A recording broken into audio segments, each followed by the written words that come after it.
Welcome back, guys. Today, we're briefly diving headfirst into a short lived show that's got both ancient roots and modern moves. Let me tell you, this isn't your average college musical. We're talking about a basketball team, a cheer squad, and a clever twist on a classic Greek comedy. Lysistrata Jones is a musical comedy with a book by Douglas Carter Bean and a score by Lewis Flynn. Adapted from Greek playwright Aristophanes' comedy Lysistrata, the show tells the tale of the men on a losing college basketball team whose cheerleader girlfriends refuse to have sex with them until they win a game.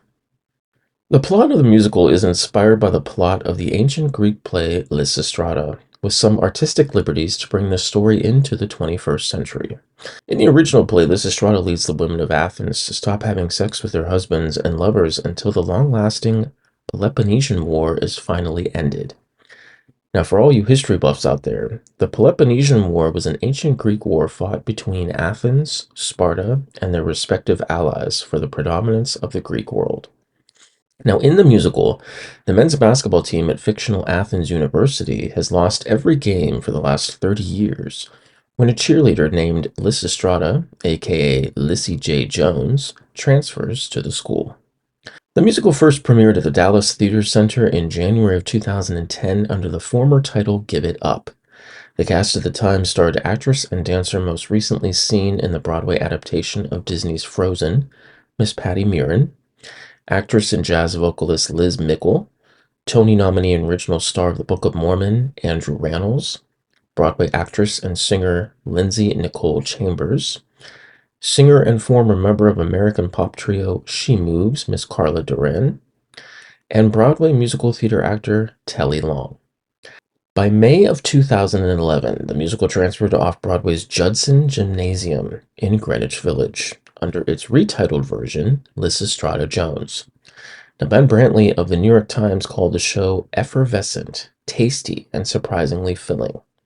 David Sheward in Backstage pointed out each of the characters starts out as a broad stereotype, just as Aristophanes' figures are, but Bean turns the cultural expectations inside out, creating complex people within a comic context.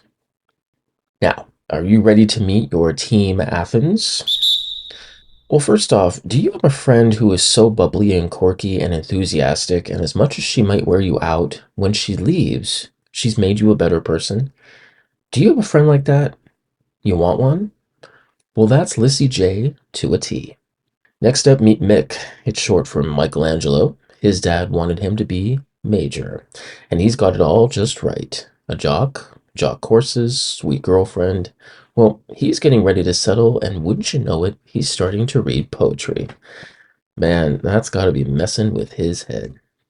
When DC announced they were starting all their comics over with issue 1, homeboy Harold here just lost it. Tillis is right on track. He got it all figured out. The perfect girlfriend, the right courses, his career is spread out before him. Now, if he can just forget who he truly is, he'll be fine. No basketball team could be complete without Wardo. He's the man, the myth, the machismo machine. This next queen of the stage may be a hooker, but in ancient Greece, she was a courtesan, a conversationalist, a provocateur, a holder of symposia. Oh, and a good time, too. They say it was a hetaira that came up with the idea of democracy. Only a madam would know all men are created equal. They say Aristophanes based the original Lysistrata on a local hetaira. Well, our hetaira has come from ancient Greece to tell us this modern tale. Oh, and she's also a local madam in her story. Hey, a girl's gotta make a living. This next somebody is known as a bookworm, a work-study student, a media specialist, and when nobody is looking, one hell of a poetry slammer. Meet Robin. Somebody quick, text Russell Simmons. This next vlogger, blogger, is so liberal, he's held benefits for diseases that have already been cured. Meet Xander. Now, what's a basketball team without its cheerleaders? Well, this next girlfriend is the last one you would think would take any kind of a stand. She's cynical, she's cool, She's over it, she's on it. But when her boyfriend starts taking her for granted, it's time for this one to make a stand on her platform heels. Oh, yeah, and there's a little fashionista here because she's styling it. Meet Lampedo. Now, here's a friend of Lissy J's who wound up at Athens University when her first choice school lost all her transcripts. Be careful picking those second choices. She's a good friend, a smart ally, but don't cross her, oh no. Girls' revenge just dominates this show's act. And that brings us to Cleonice, another friend and sis of Lissy J. They say in Arizona they test people to make sure they don't sound or act too Latin. Cleo would probably fail that test with flying colors. Non illa fovida calides. After the success of the off-Broadway premiere, Athens University was ready to finally claim its basketball win when the cast opened at Broadway's Walter Kerr Theater in November of 2011. Now, running for just 30 performances, the cast starred Patty Murin, Liz Mickle, and Lindsay Chambers reprising their roles from the original Dallas run, alongside stage, film, and television actor Josh Segarra, Hawaiian-born actor and dancer Jason Tam, and stage and screen actor Alex Wise.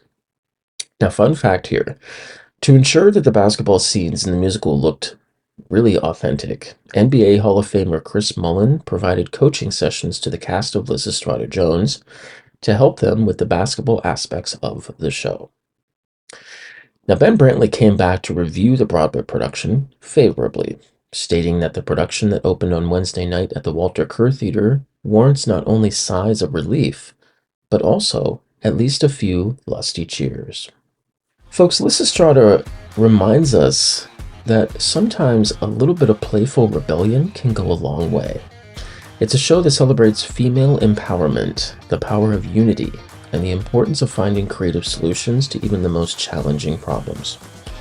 Until next time, keep cheering for what you believe in, and remember, sometimes the best way to win is to play by your own rules.